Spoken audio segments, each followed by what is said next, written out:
सभी को नमस्कार बेटा। ये हमारी वर्कशीट 16 है क्लास 6 की, और इसके बाद मैं वर्कशीट 18 बना देती हूँ।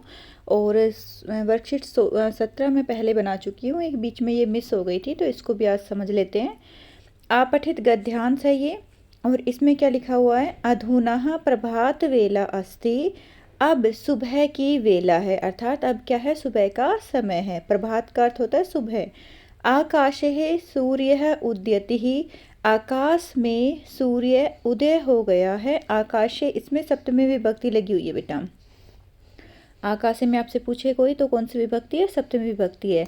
आकाशे सूर्य उदयति ही, आकाश में सूर्य उदय हो गया है। अंधकारः नश्यति, और जैसे ही सूर्य उदय होता है तो क्या होता है? अंधकार का नाश हो जाता है, अंधकार खत्म हो जाता है।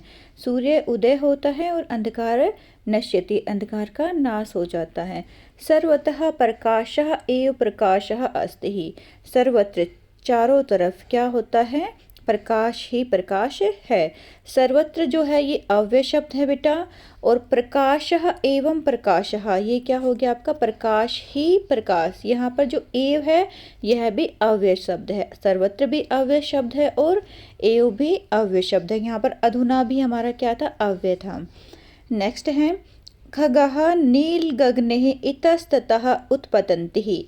खगः पक्षी, खगः बहुत सारे ना बहुवचन है, तो यहाँ पे क्या लिखा है? खगः पक्षी क्या करे? नील गगन, नीले गगन में, इतस्ततः इधर उधर, उत्पतन्ति ही उड़ रहे हैं। पक्षी जो है वह नीले आकाश में इधर उधर उड़ रहे हैं। यहाँ पर जो बेटा इतस्ततः है यह भी क्या है? आपका अव्यय शब्द है।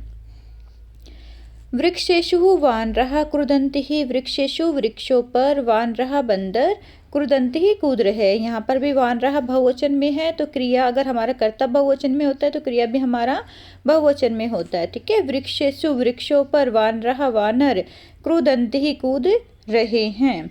जनाः प्रसन्नाः भवन्ति, जो लोग हैं वह क्या है? खुश हैं। ते उद्यानेषु भ्रमन्ति क्रीडन्ति व्यायाम च कुर्वन्ति, वे उद्यानों में घूमते हैं, खेलते हैं और व्यायाम करते हैं। यहाँ पर जो च है बेटा यह भी अव्यय शब्द है। सर्वे ही जीवाः प्रसन्नाः सन्ति, सभी जो जीव हैं वह क्या है? खुश हैं।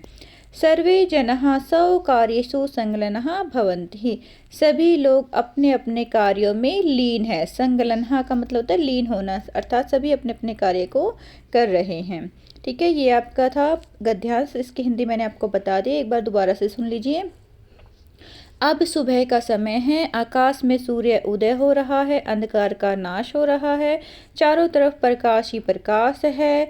पक्षी नीले आकाश में उड़ रहे हैं, वृक्षों पर बंदर कूद रहे हैं, लोग बहुत खुश हो रहे हैं, वे बगीचे में जाकर घूमते हैं, खेलते हैं और व्यायाम करते हैं। सभी जीव प्रसन्न हैं और सभी अपने अपने कार्यों में लगे हुए हैं। ये क्वेश्चन आंसर बेटा जो हमें करने हैं, तो इनके आंसर देख लीजिए। आकाशे कहा उदयति ही, आकाश में क्या उदय हो रहा है? तो सूर्य उदय हो रहा था, तो यहाँ पर हम क्या लिखेंगे? आंसर सूर्य। कहा के स्थान पर क्या आंसर आ जाएगा? सूर्य। जनाः कीदृशः भवन्ति, लोग कैसे हैं? तो लोग खुश थे, तो जनाः प्रसन्नाः भवन्ति, लोग खुश हैं, खुश होते हैं। खगः कुत्र इतस्ततः उत्पतन्ति ही, जो पक्षी है वो कहाँ पर इधर उधर जा रहे हैं? आकाश में, नीले आकाश में इधर उधर उड़ रहे हैं। उत्पतन्ति का अर्थ होता है उड़ना, तो यहाँ पर आ जाएगा बेटा कुत्र के स्थान पर नील गगने। नेक्स्ट है वृक्षेषु के क्रुदन्ति ही, वृक्षों पर कौन कूद रहे हैं? तो उस पर वानर कूद रहे थे, तो हम क्या लिखेंगे? वानरः। सर्वे जनाः केषु संलग्नाः भवन्ति, सभी लोग किस कार्य में लीन हैं? तो सभी लोग अपने अपने कार्यों में लीन थे, तो यहाँ पर क्या आ जाएगा? स्वकार्येषु, अपने अपने कार्यों में लीन हैं। कहा नश्यति ही, क्या नष्ट हो रहा है? तो अंधकारः नश्यति, जब सूर्य उदय होता है तो अंधकार नष्ट हो जाता है। कुत्र प्रकाशः एव प्रकाशः अस्ति, कहाँ पर प्रकाश ही प्रकाश है? सर्वत्र, सारी जगह प्रकाश ही प्रकाश है। सूर्यः कुत्र उदयति ही, सूर्यः आकाशे उदयति ही, सूर्य कहाँ उदय होता है? आकाश में। के नील गगने उत्पतन्ति ही, कौन नीले गगन में उड़ रहे हैं? तो हम यहाँ पर के स्थान पर क्या लिखेंगे? खगः। वानरः के कुत्र या केषु क्रुदन्ति, तो यहाँ पर क्या आ जाएगा बेटा? वृक्षेषु। ठीक है, जो बंदर हैं वो पेड़ों पर कूद रहे हैं। तो ये आपके क्वेश्चन के आंसर थे। इनको अपनी नोटबुक में लिखकर बेटा अपने टीचर को सबमिट करवा देना। और अब मैं आपकी वर्कशीट 18 बना देती हूँ।